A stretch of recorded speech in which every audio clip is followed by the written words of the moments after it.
BibleWorm, reading the Bible with BibleWorm.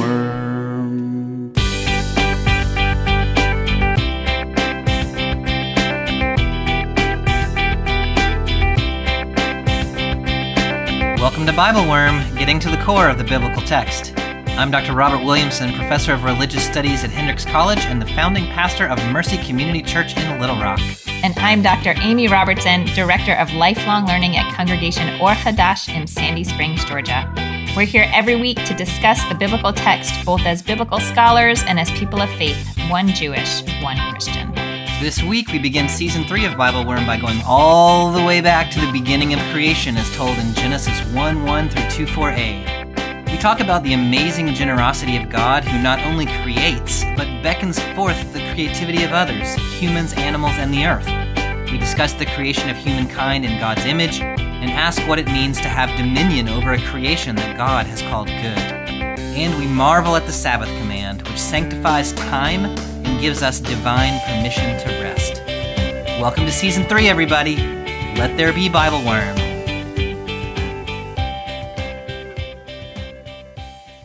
Hey, Amy, welcome to BibleWorm Season 3. Welcome to Season 3, Episode 1. That was I've awesome. been practicing that. Yeah, no, I can tell.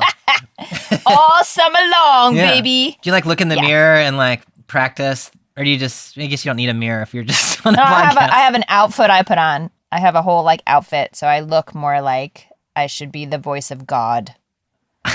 Yeah, I didn't realize you were God. I thought you were what's that dude's name?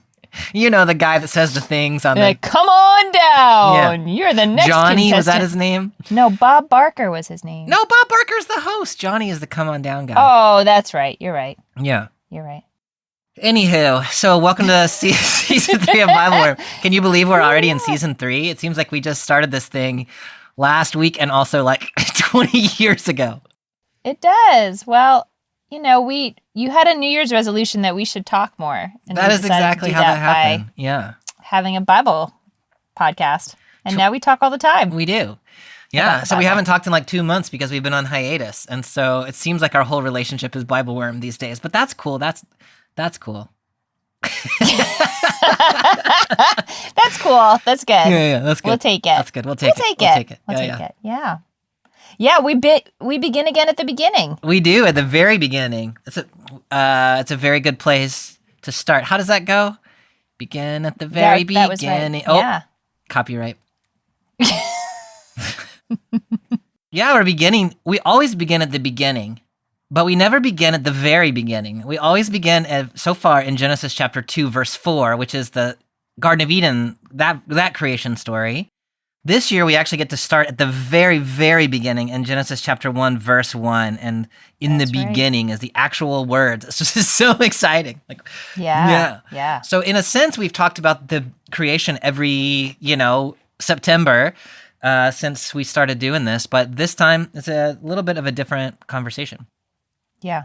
All right. So today, we are in Genesis chapter 1, reading chapter 1:1 through 2:4a. The first creation story as it has come now to be known. I'm reading in the NRSV, and I'm assuming you're in the New JPS? I am in the New JPS. Is there any, I know this is the beginning of the beginning, but is there any background we need to offer for this story, or should we just start reading the story? That's a fair question. What background would you like to give, Amy? Okay, here's my background on 1 foot, really quick background. Yeah. So the biblical text has 2 creation stories. This one is generally thought to be written by the P source, the priestly source, who's really interested in ritual and structure and boundaries and formalism. And it's the same author who's really interested in the tabernacle and sort of the creation of the temple. So that's one thing to sort of keep in mind. And the writer of Leviticus, right? Of a lot of Leviticus, Yeah. Mm-hmm. Yeah.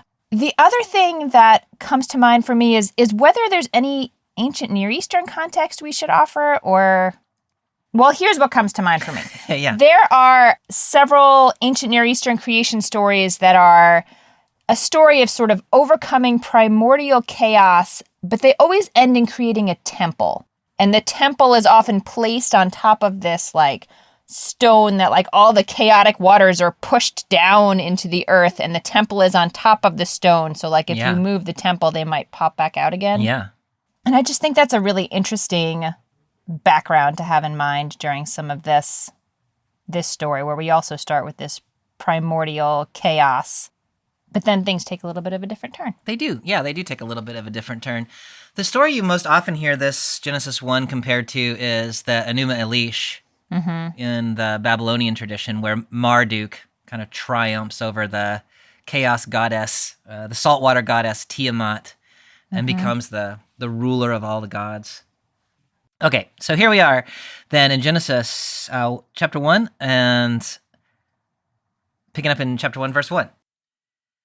In the beginning, when God created the heavens and the earth was a formless void, and darkness covered the face of the deep, while a wind from God swept over the face of the waters. Then God said, "Let there be light," and there was light. And God saw that the light was good, and God separated the light from the darkness. God called the light day, and the darkness God called night. And there was evening, and there was morning, the first day. The first thing I wanted to ask you about is, in this translation, the NRSV, that first bit is sort of set as a temporal clause. In the beginning, when God created the heavens and the earth was formless and void. The old sort of English, I guess it's the King James, in the beginning, God created the heaven and the earth, period. The earth was formless and void. Those are so different. Can you talk about the difference what difference does it make in your mind? Well, in my mind, it's a difference between this idea of like creation from nothing. Like in the beginning, the first thing that happened was God created the heaven and the earth. Yeah. As opposed to this idea that there was something, there was some kind of formless and void something. And when God began to create, this is what that looked like. So this suggests, the NRSV's translation suggests that there was sort of a watery chaos, tohu vavohu in the Hebrew, which was there before God started doing anything. Is that what you mean? Yes. Whereas the old King James sort of leans into a understanding of creatio ex nihilo, which is a Christian doctrine in most Christian traditions anyway, that God created out of nothing. Yeah. Do you have any thoughts about which of those we ought to prefer? Yes, I think we ought to prefer not creation from nothing. Yeah. I mean, I think both in terms of the Hebrew syntax, I think is, for me, seems pretty suggestive that it's when God began to create. Also, if you look at 2:4b, the second story, it also starts with that kind of temporal clause. On the day that the Lord God made, yep. And there are some other ancient Near Eastern creation stories that also start with that when God began to create. So I really think the weight of it is behind that idea. I think that's right. And that causes all kinds of theological problems if your theology starts from the idea that God created out of nothing. And that, that's not our job on a BibleWorm podcast to sort out all those theological issues. But it is something to kind of pay attention to. If there was stuff that was there, the raw matter of creation has its existence sort of outside of God's creative activity, maybe. I mean, I think it sets up this framing for creation being much more about like triumph over chaos and creating order and space for life to flourish within this pre-existing stuff, which for me is actually a much more compelling theology of, it's to think about what there was before and how we have to live our lives in a way that, I don't know, presses against forces of darkness and chaos that are there, that are kind of baked in. Yeah. No, I love that. And the idea that the world constantly wants to return to its chaotic state. And so God's basically the nature of godness is to fend off the power of chaos trying to reassert itself and keep everything organized and moving the way it should. And then thinking about humankind's participation in that process and all of those sorts of things get opened up in this text in a really interesting way. Yeah, yeah. So we're sort of imagining then on this interpretation that when God starts to create, it's dark and watery, and there seems to be some kind of a wind from God that's moving over the waters. And then God creates first by speaking, "Let there be light," and there was light.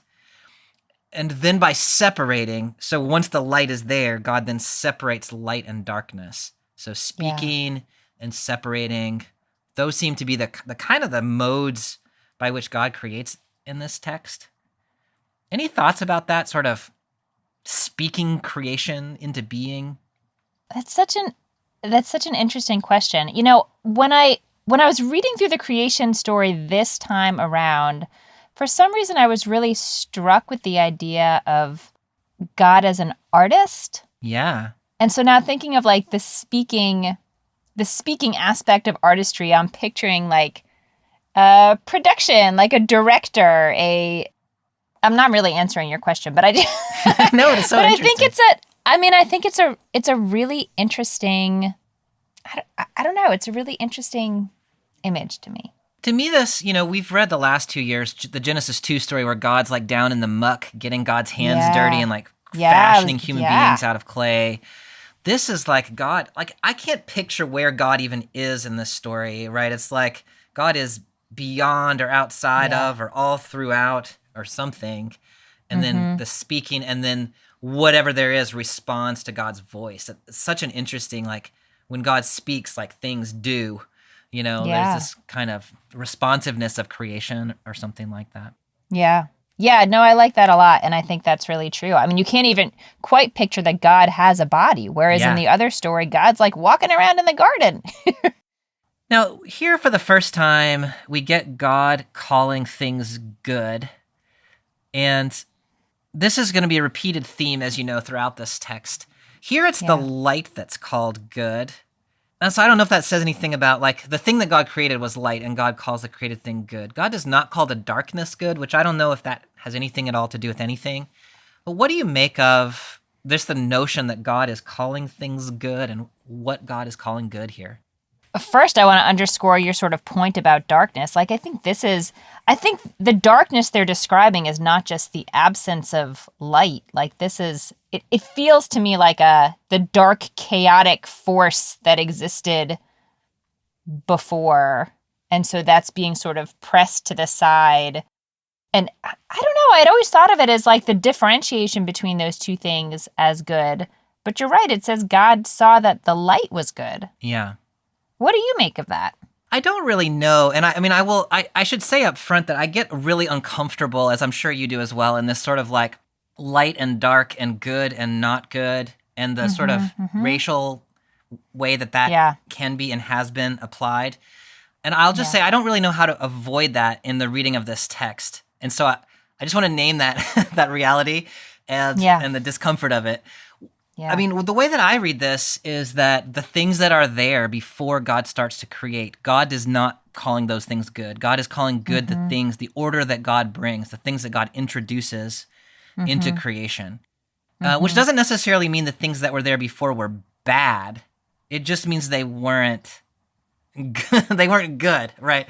I mean, it reminds me again of this like artist image that you sort of do something and then you step back and look at it. Oh, that was good. And are like, that's good. Yeah. I like that thing I did. Yeah.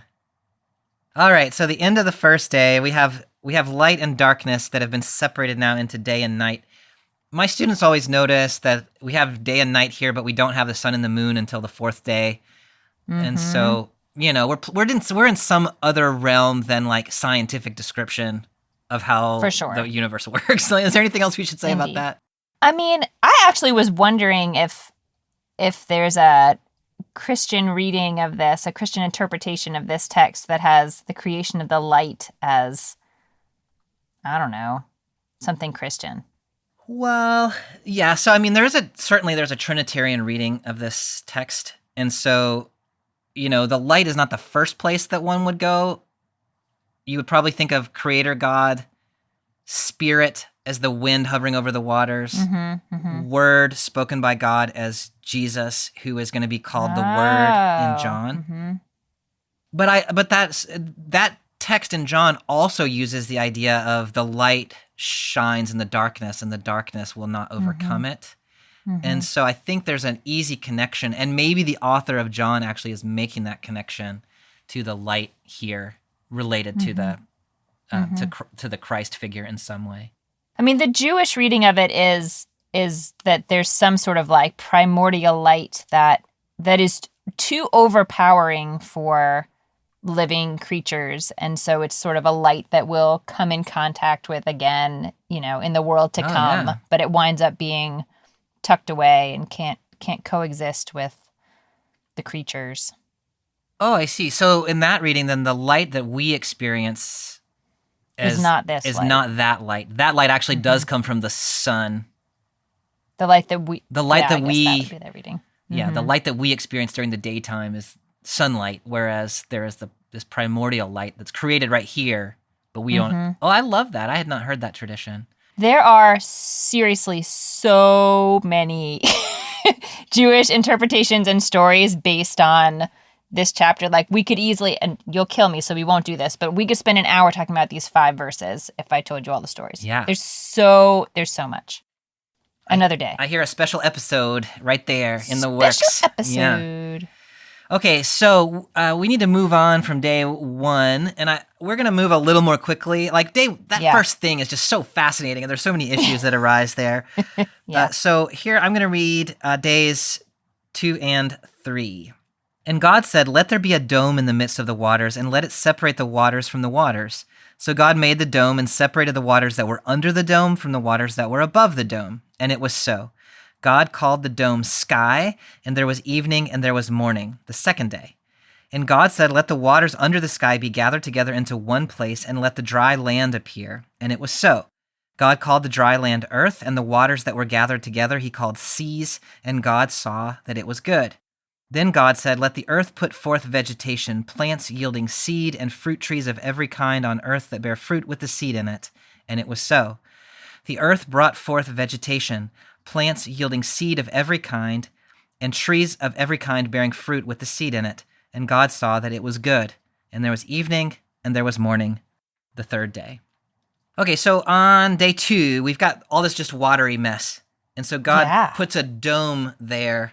So now there's water above the dome, water below the dome. Ooh, what's going on there? So it says in the translation that the water was called, that the sky was called sky. Yeah. But in Hebrew, the word for water is mayim, and the water for heavens, the word that's used here is shamayim. Yeah. There really is an understanding that, like, the sky is blue because it's water that's over like a contact lens kind of structure. And it rains because the water comes through. Like, we're just in this little bubble of watery chaos. Yeah. I describe it to my students as like a snow globe, but backwards, right? So instead of like a little globe of water, out in the air, it's a little globe of air, like surrounded by water on all the sides. Yeah. Yeah. The word dome there, rakia in Hebrew, refers to like a thin, like metal hammered bowl. So, I mean, which is not to say that the author necessarily thought there was a metal bowl in the sky, although maybe. But like that's the kind of the metaphor, like as close as you can get to like how do you describe what that is? It's like a metal plate, curved, that's been placed there, that separates the waters. Yeah. So now above the dome is water, below the dome is water, and then on day 3 you get the gathering of the waters. So all that water under the dome has now been pulled down, I guess, into the seas, so that the land appears from underneath it. Is that what you understand is happening? Yeah, I picture like before it's like you're in the middle of the ocean. Like everywhere you see on Earth is water and the sky is blue. Yeah. Right? And this is saying like you can push some of that ocean water to the side and create patches of dry land that you can stand up on. Yeah. Right? Yeah. I think that's right. So the waters get concentrated in certain places that are now seas, and then the land shows up. One question that my students always ask me, and to which I do not have a great answer. I mean, I have my own answer, obviously, but I'm curious what you think is, does God create the land?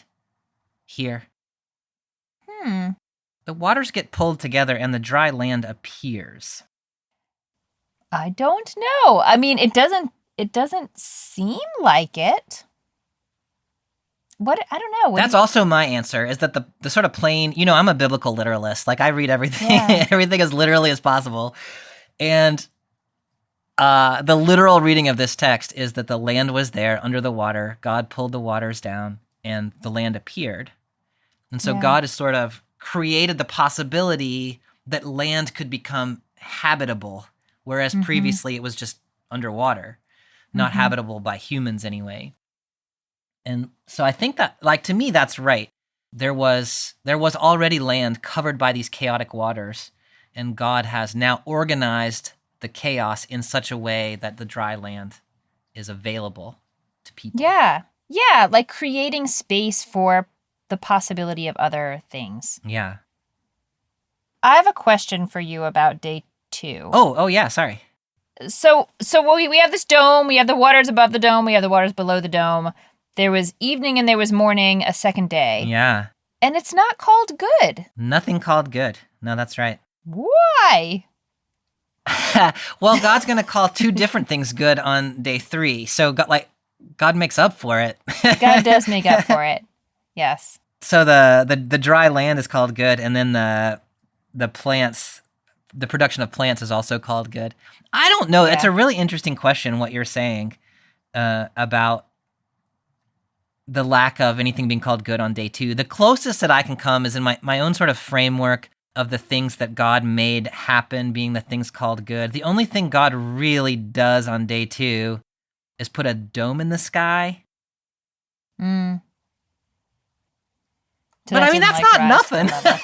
Yeah, I can't do that. So I don't know. It's a curiosity of this text. You're right about that. Do you have any thoughts about that?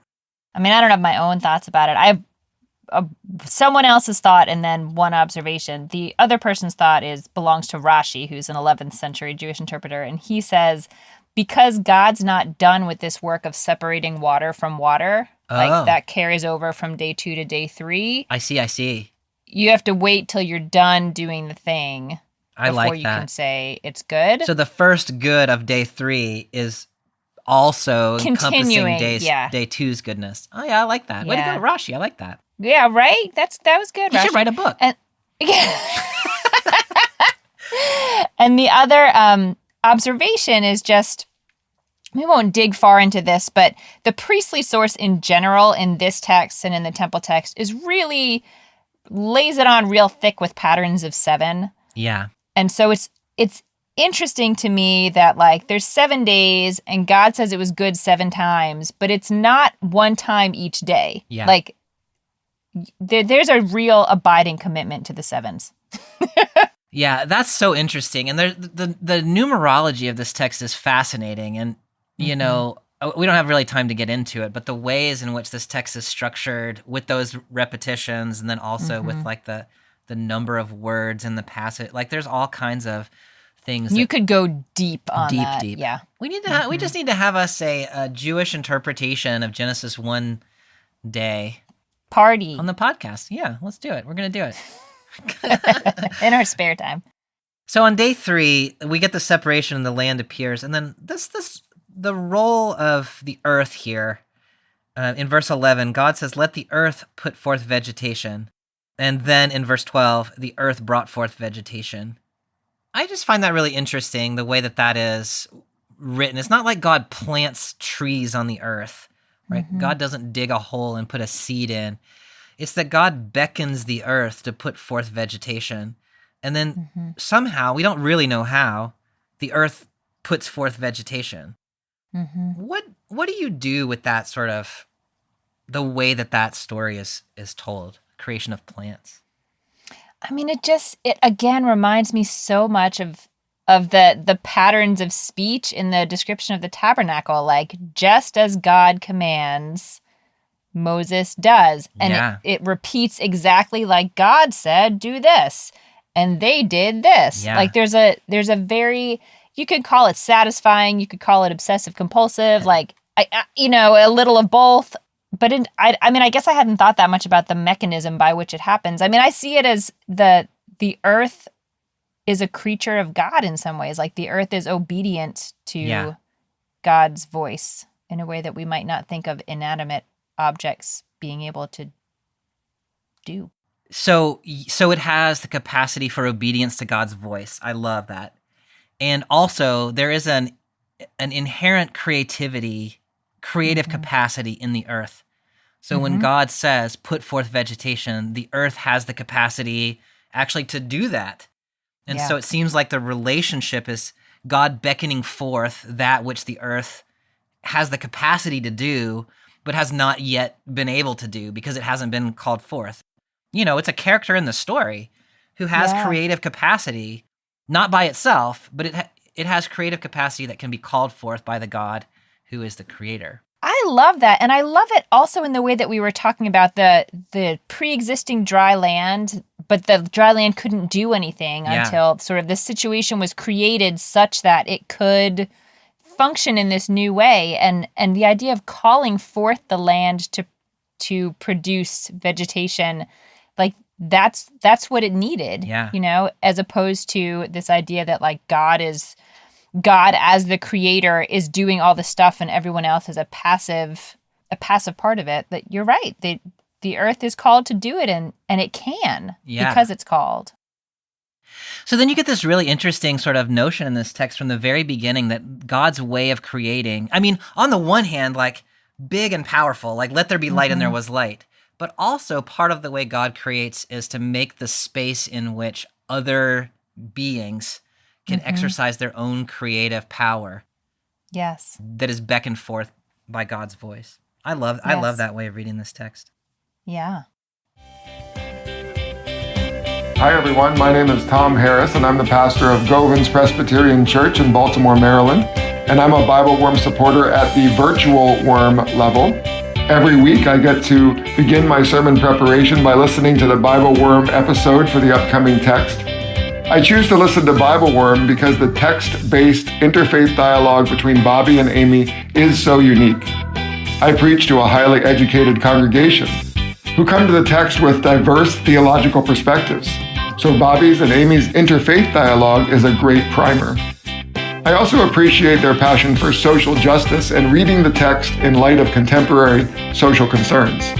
As a virtual worm supporter, I get to join Bobby and Amy and other pastors around the country for a monthly Zoom Bible study of upcoming texts before the episodes are recorded.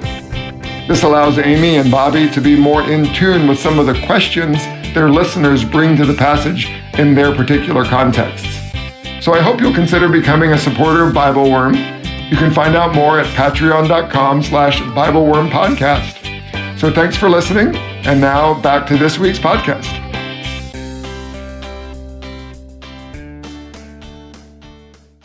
Okay, so moving on to days 4 and 5, I'm picking up in verse 14.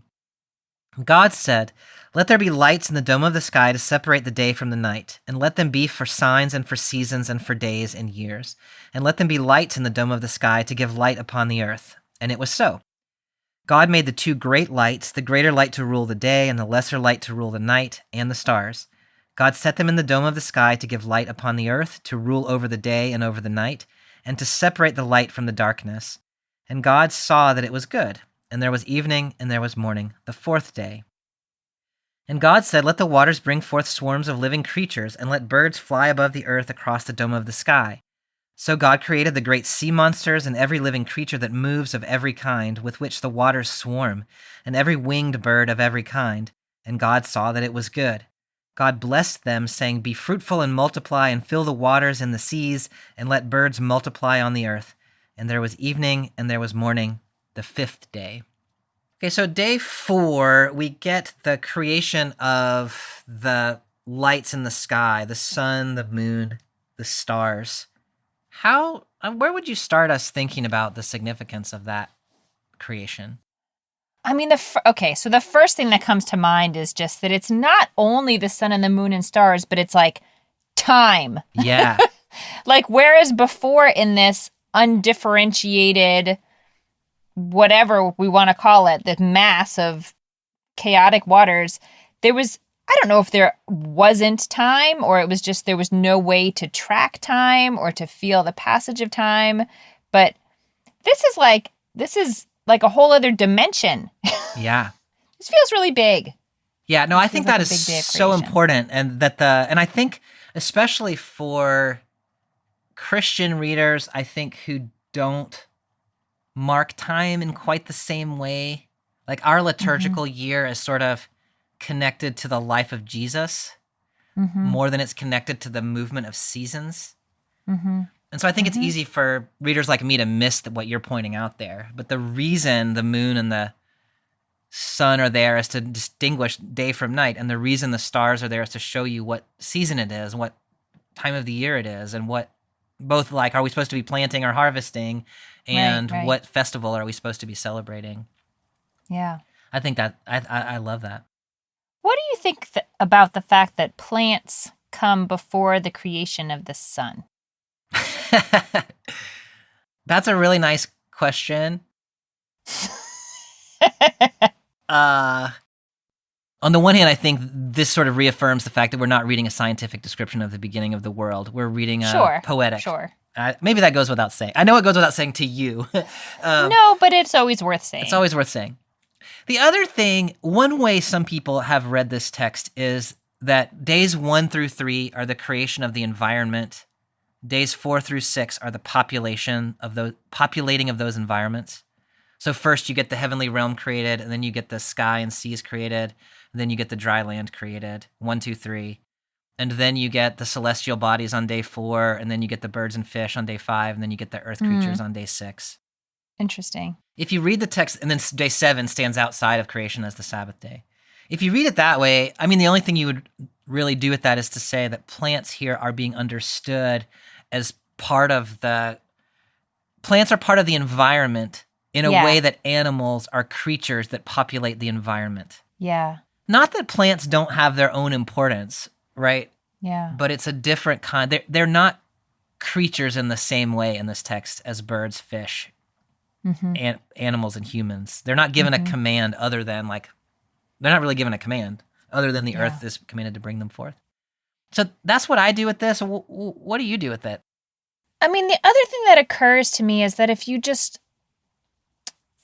wonder if, in a poetic way, it has anything to say about the relationship of sun to plants or the moon to the tide. Like it looks, and we would understand, that the moon is controlling the tide, but here the water was there before the moon was there. Yeah. And it's sort of, I mean, I wonder if there's some polemic against the worship of celestial stuff, to say that it may look like they have all the power and are really driving the train, but they weren't even there. Yeah.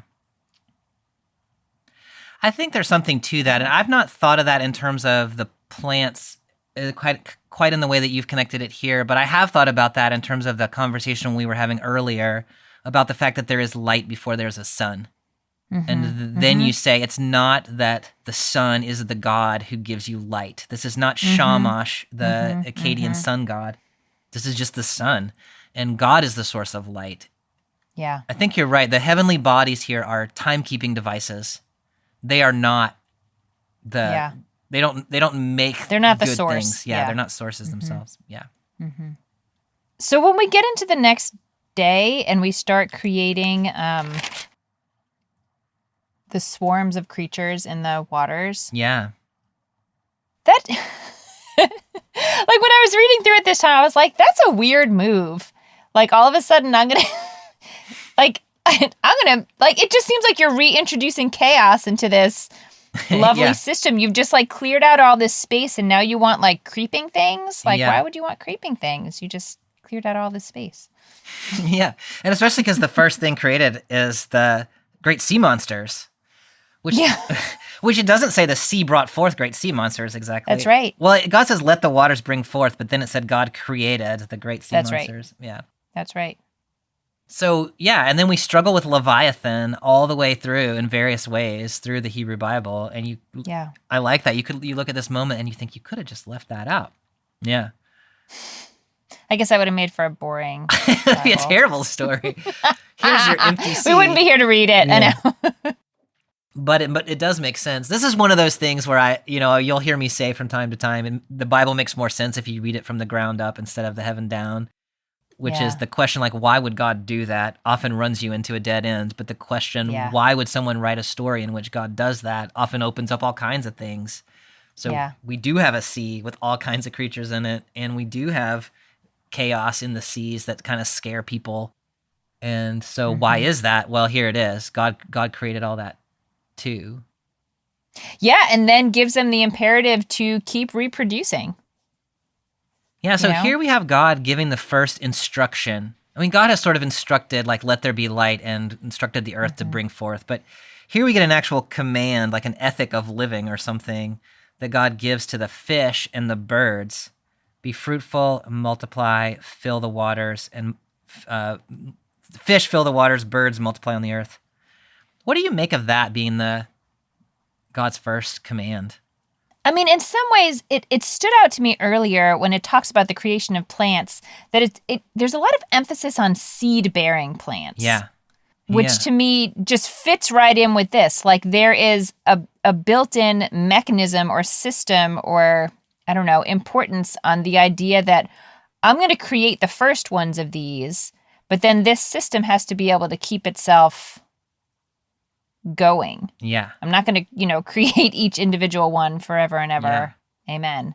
So it makes sense, I guess, that would be their really first and only imperative in this text.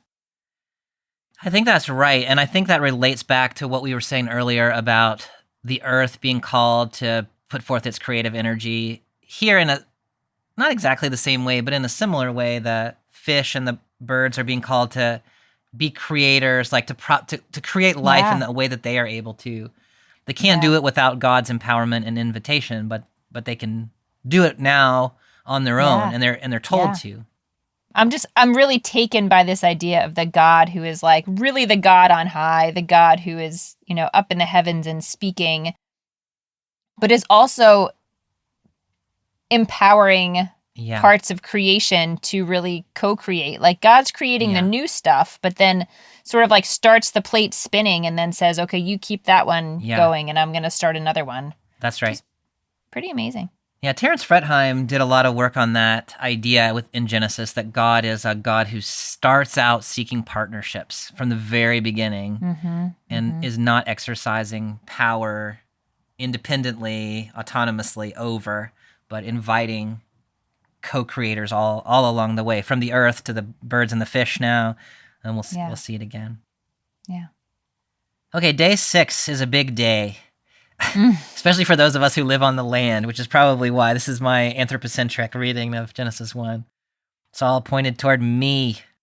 That's right. And God said, let the earth bring forth creatures of every kind, cattle and creeping things and wild animals of the earth of every kind. And it was so. God made the wild animals of the earth of every kind, and the cattle of every kind, and everything that creeps upon the ground of every kind. And God saw that it was good. Then God said, let us make humankind in our image, according to our likeness, and let them have dominion over the fish of the sea, and over the birds of the air, and over the cattle, and over all the wild animals of the earth, and over every creeping thing that creeps upon the earth. So God created humankind in his image. In the image of God he created them, male and female he created them. God blessed them, and God said to them, be fruitful and multiply and fill the earth and subdue it, and have dominion over the fish of the sea and over the birds of the air and over every living thing that moves upon the earth. God said, see, I have given you every plant yielding seed that is upon the face of all the earth, and every tree with seed in its fruit. You shall have them for food. And to every beast of the earth, and to every bird of the air, and to everything that creeps on the earth, everything that has the breath of life, I have given every green plant for food. And it was so. God saw everything that he had made, and indeed, it was very good. And there was evening, and there was morning, the 6th day. Okay, so the first thing that happens on day 6 is that we get the land creatures. So we've got birds who are in the water above the land. We've got fish who are in the water around the land. Now we get actual population on the land. What do you notice in that sort of the creation of the wild animals and the domesticated animals and the creeping things? I mean, I'm interested in the way that the text is sort of categorizing. There are wild beasts and every kind of cattle. Yeah. I guess maybe I don't know what kinds of cattle it's envisioning, but every kind. And then the creeping things. I just think those are interesting. Those are probably not the categories that I would use to cover all the land creatures on the earth, but it does an okay job. Yeah, and you have paid a lot of attention in your scholarly work to the priestly author and their way of thinking about categories. Yeah. And it really is like, this is just the tip of the proverbial iceberg in terms of categories in the priestly source, but you're right. Yeah, it's actually very interesting to think about it in terms of like the priestly categories, like which one of these creatures would be kosher to eat, or could be sacrificed, or stuff that this text is not talking about, but I suspect is in the mind of the priestly author. So at the end of that little bit of creation, we get another statement that God saw that it was good. So we have the goodness of the land creatures before humankind is created. That is stated. Itself good. Yeah. Now then, the creation of humankind, there's so many things in here. This passage is just, such a key passage in the Bible and so confusing. There's just so many things. Yes, there's so many directions to take it. Yes. So I'm just going to try to pick a couple that maybe seem most interesting or at least most pertinent, and then let you fill in if I miss something that you think is super It's really important. compelling. Yeah. I mean, you usually have something that I miss. Okay. Which is why we read together instead of just one of us reading this text. Yes, that is true.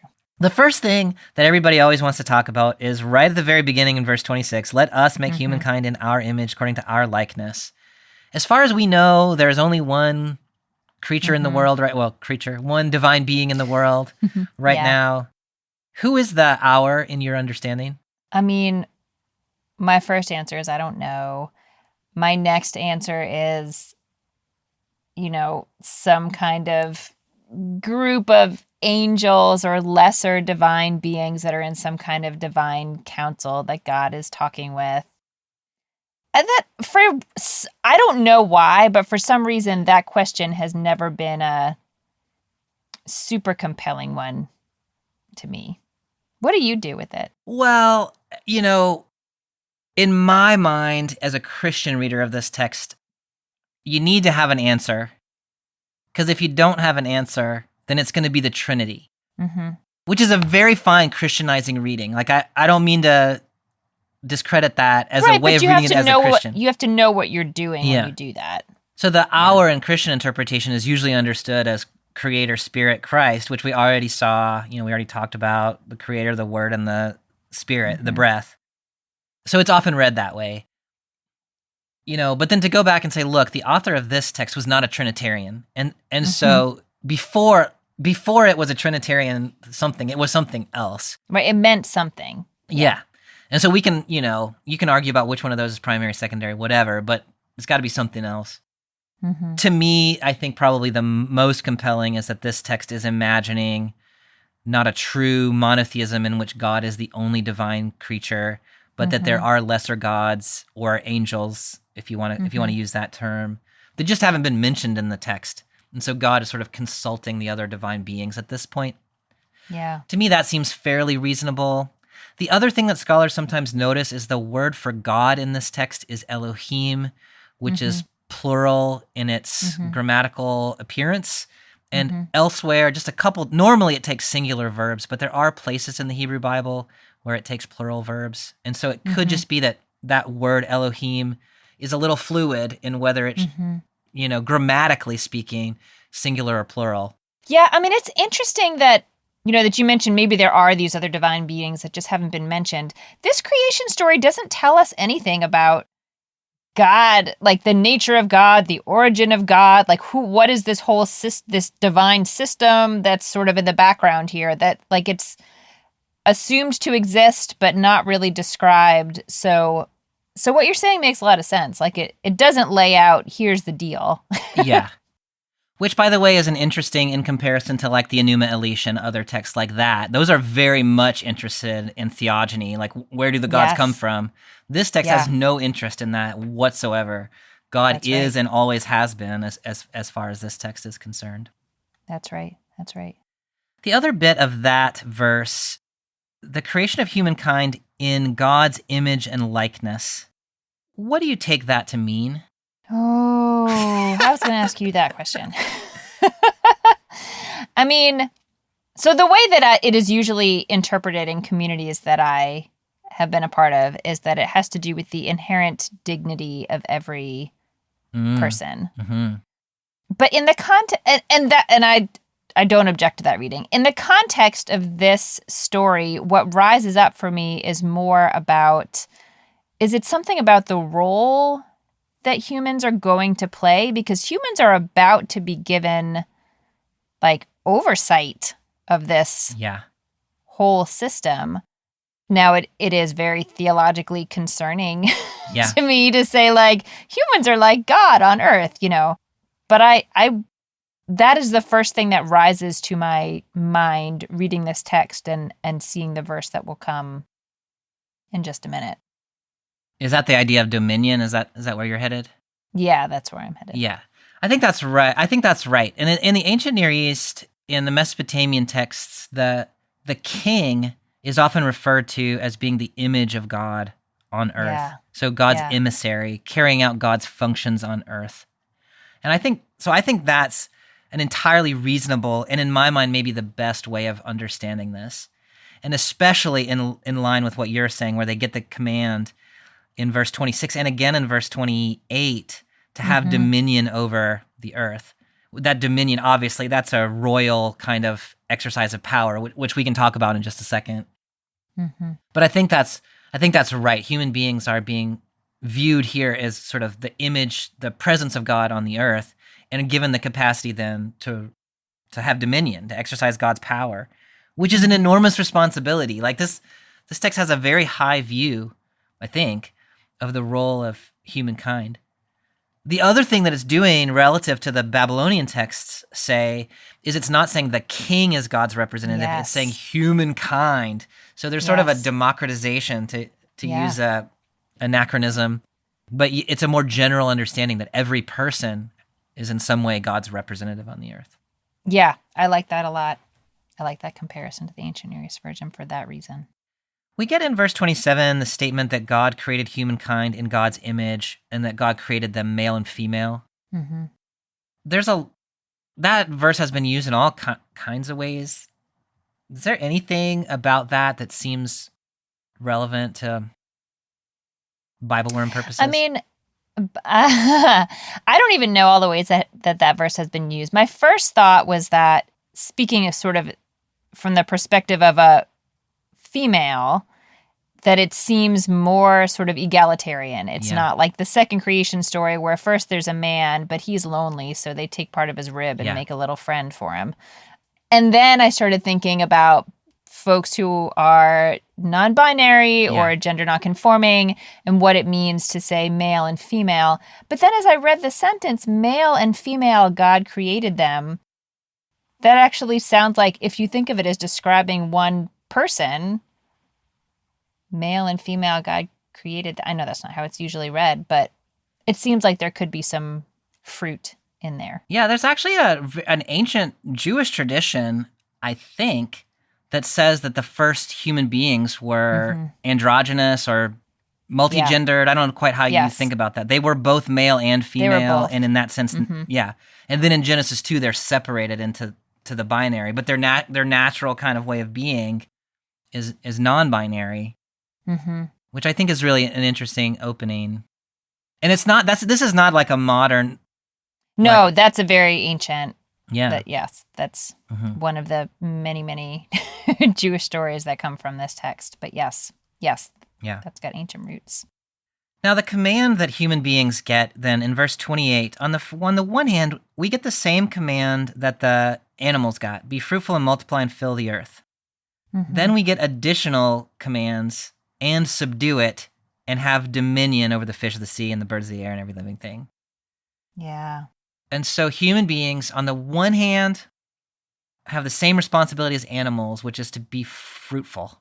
On the other hand, we've got this additional responsibility, capacity, which is stated in terms of subduing and having dominion. How do you think about that? Like, if you were going to go and do whatever that is because God said to do it, like, what does that mean for us, do you think? So I will say, on the face of it, the verbs, at least the resonance of those verbs in English, are very troubling. Yeah. In terms of the health of the environment right now as a result of our dominion. If I try to think of it in a more sustainable way, I mean, I think it could really be a command to, not to take responsibility for the well-being of the planet, and not to sort of abdicate your responsibility and say, well, things are just going to happen. Like there are, and I may be like pushing more into the second creation story now, where it sort of pictures us as the friendly gardener. Yeah. But I think there's a way to take that responsibility in a benevolent way, and not a sort of power hungry, I shall dominate the earth. Yeah. Like Skeletor kind of way. Skeletor. Remember Skeletor? I do, yeah. I do. Yeah. We're dating ourselves. That's okay. Yeah. So I feel like you have better thoughts about that, though. No, I really like that. To me, those two verbs have very different resonances. The first one's subdue. The Hebrew there is kavash, which literally means to like put your foot on someone's neck or something like that. Like it's a fairly violent word. Notably, the object of that verb is the earth, not the animals. Mm-hmm. That's a small thing to notice. I mean, like, I don't know that the implications are huge, but it's not talking about this is how you treat animals. It's talking about this is how you treat the environment. Mm-hmm. In my mind, the world of whenever this text was written, the 6th century BCE, first millennium BCE, wherever you want to place it, the earth was dangerous, right? It was wild. It was hostile a lot of times to human beings. There were droughts and wild animals and all kinds of things. And so this text, I think, it's got a little bit of an aggressive idea about what the relationship of human beings is to the earth, maybe for that reason. And so modern people saying, well, we no longer, like, now the danger runs in the opposite direction, right? We are a danger to the environment. So we need to rethink what that means. The other verb that's there, to have dominion, in my mind, you can think of, even historical examples of the different ways that kings and queens have exercised dominion in human history.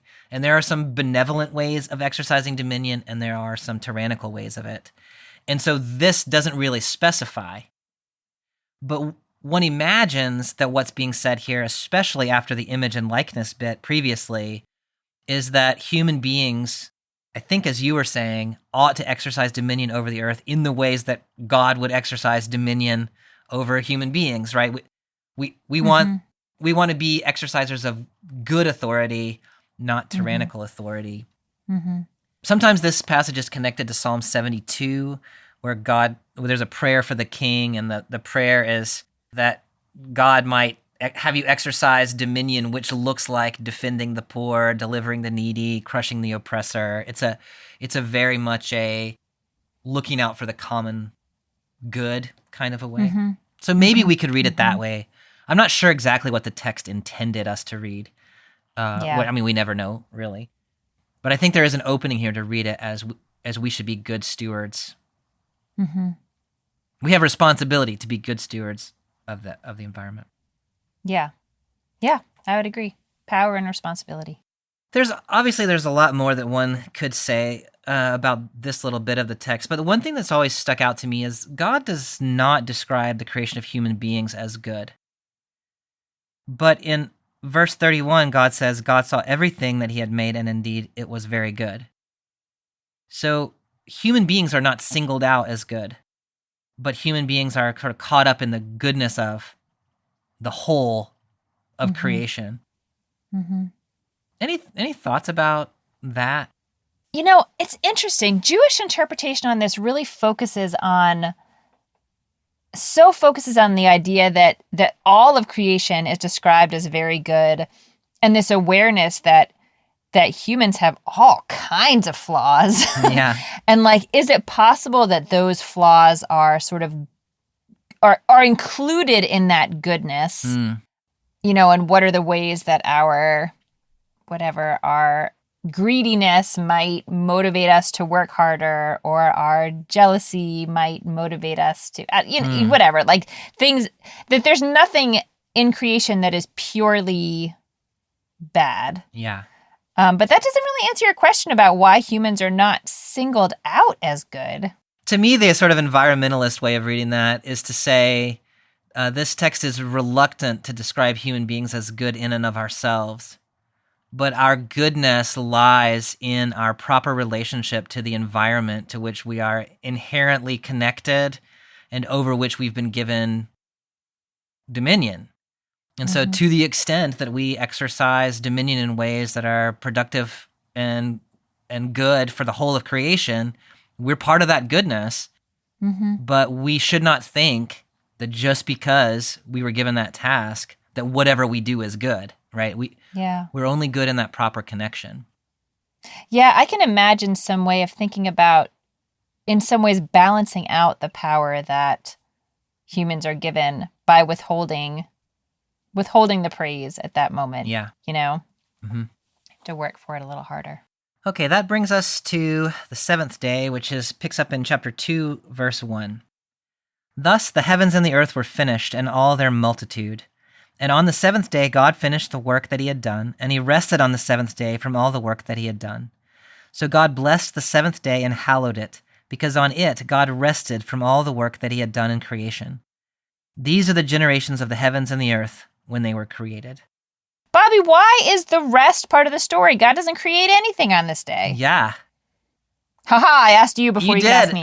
No, I was thinking as I was reading, I think that, the fact that the scribe who divided these chapters divided it at the end of day 6 makes sense to me from the perspective of a modern productivity-driven person. It's done at the end of chapter 1, but it isn't. And in fact, the whole thing seems to kind of be pushing towards the seventh day of rest, the Sabbath day. And if you follow that structure that I was talking about earlier, with 3 days to create the environment, 3 days to populate it, then the seventh day sort of lies outside of that structure as it's kind of its own thing to which everything has been pointed. And so to me, the priestly author is going to follow up on this in the Ten Commandments in Exodus 20. We see this theme repeated over and over again, that rest is important, and rest is part of what the world needs for people, for animals, for the land, for plants. And so, lest we miss it, which we do by dividing the chapter in the wrong place, but lest we miss it, work is not the only thing there is. That the God's act of creation is 6/7 work, but that 1/7 is the crowning achievement, maybe, of the whole thing. How do you read that, the pointing toward Sabbath? Well, first, I just have to tell you, because I think it's kind of funny. There's a note in my Bible, which I'm reading of the Etz Chaim today, which is another sort of Jewish commentary. And it says, the division of the Torah into chapters is a late development by non-Jewish authorities. Yeah. Jews would never have divided the chapter here. I just think that's I think that's exactly right. And I think that's a fair note and probably an important one. Yeah.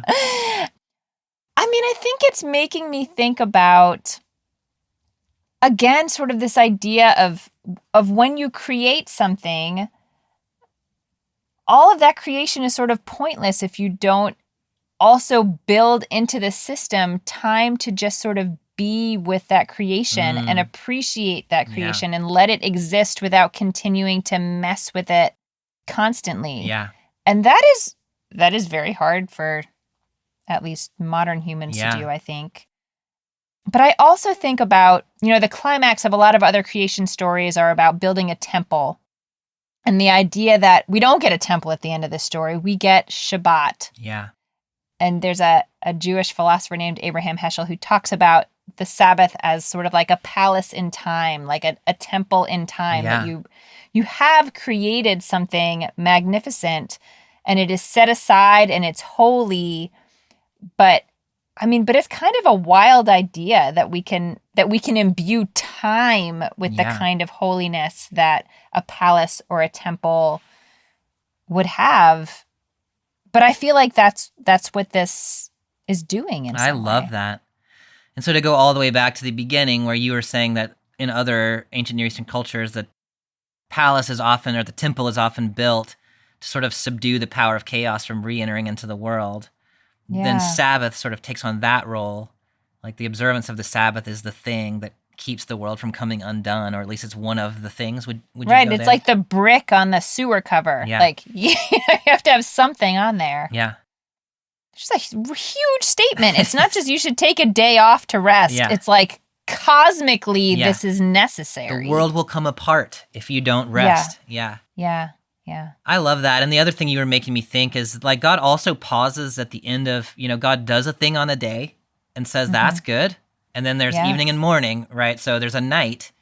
Well, God could have worked into the night or through the night, but God doesn't. God pauses at the end of most every day, says it's good, starts up again in the morning, and then there's a day of rest at the end. So there's actually rest kind of spread out through this text, although it's not quite named in that way. But there is an invitation, and not just an invitation, but I think what you're pointing to is an urgency about rest as being the thing that keeps the world functioning as it should. Right, things have to kind of gel a little bit. You can't just, it can't be constantly in motion. I love that. So we've kind of headed, I think, toward thinking about what this text might have to say to people like us in a time like this. But where would you go interpreting this text for the current moment? I keep thinking back to our observations of all the different ways in which God is creating, but also is just sort of like pushing things to the side to create space for other things to happen. Yeah. There's an idea in Judaism called tzimtzum. There's actually a story, one of the many stories about this creation story, that in the beginning, God's presence was so big and filled the cosmos so completely that there couldn't be anything created. And so God had to sort of like tighten God's own proverbial belt, to, like suck it in a little bit, like if you want to create space for anything else to happen, and God does.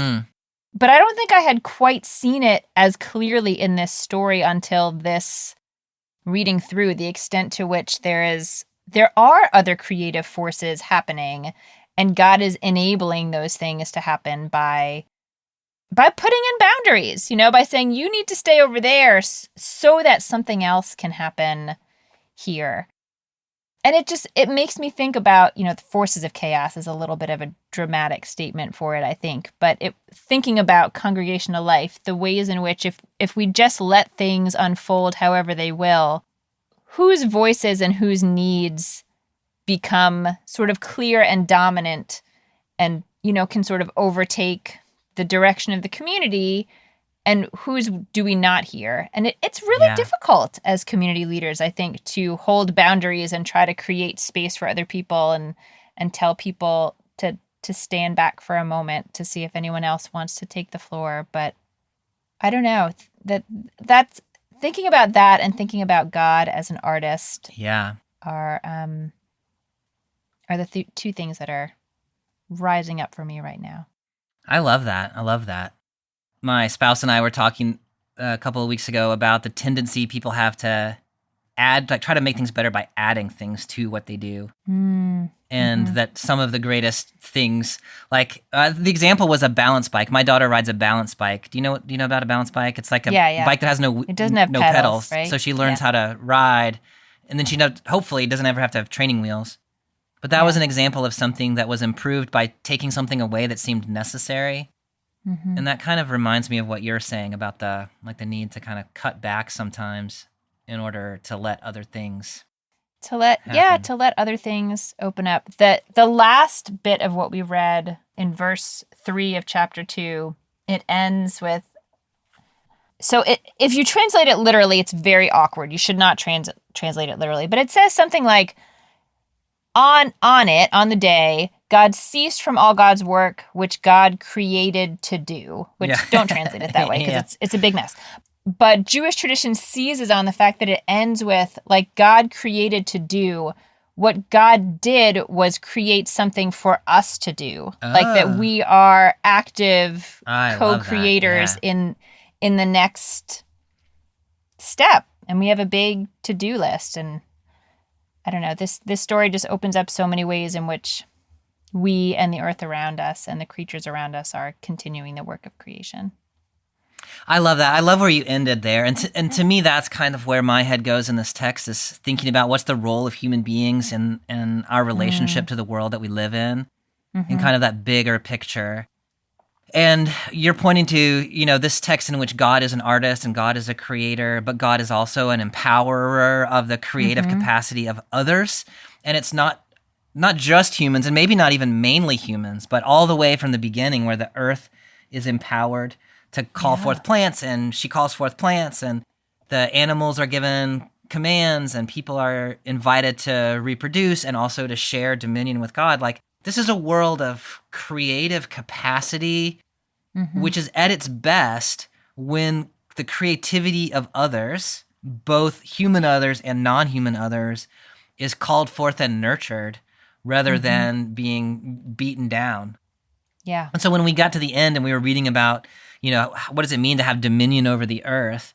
Well, I mean, you can just look at this text and the way that God exercises dominion in the creation process, which is to create space for other things to live and do and be abundant. Yeah. And so if that's what that means for us, then our task ought to be finding ways to call forth the creative capacity of each other, making space for other people, but also recognizing the creative capacity of animals, the creative capacity of the earth, and instead of exploiting it for our own good, to say, hey, the whole of creation is better off if we figure out how to help the earth thrive, how to help the plants thrive, how to help the animals and the fish, and even the creeping things, how to help all those things thrive. And so I think there's a real call here for human beings to rethink the way that we relate to the earth and to other creatures on the earth. Yeah. And I love what you were saying at the end of our conversation, which is embedded in that is Sabbath. And so we sometimes get caught up in productivity is the only thing. And to say rest is actually the main thing in this text. And if you take time to rest, you will exercise your dominion differently, I think might be true as well. It's so interesting. I feel like people often think of the priestly writer. I often think of the priestly writer as being so sort of obsessed with like structure and formality and boundaries and separating that it feels really like not creative, like really rigid. But I think this story really opens up a way in which like sometimes you need boundaries and formality so that creativity can happen within a certain sphere and so that more creative voices, for lack of a better word, can enter the picture. Yeah, no, I love that. I love that. All right, Amy, episode 1, season 3. In the books. In the books. It's fun to be talking with you again. I really missed BibleWorm over the summer. Like, I was glad for the break. I'm not going to lie. But I'm glad to be back talking with you about biblical texts. Next week, we're in Genesis 21 and 22, which is the story of the culmination of the promise of Isaac to Abraham. And then the very next story is the command for Abraham to sacrifice Isaac. Dun, da, da, da. One of the hardest texts to know what to do with in the whole Bible, if you ask me, but I'm glad we get to tackle it.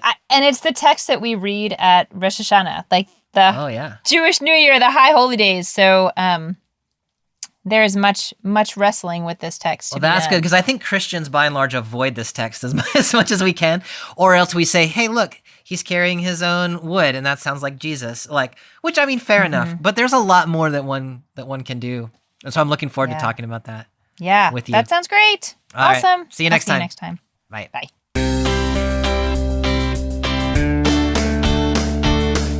Thanks for joining us for this week's episode of BibleWorm.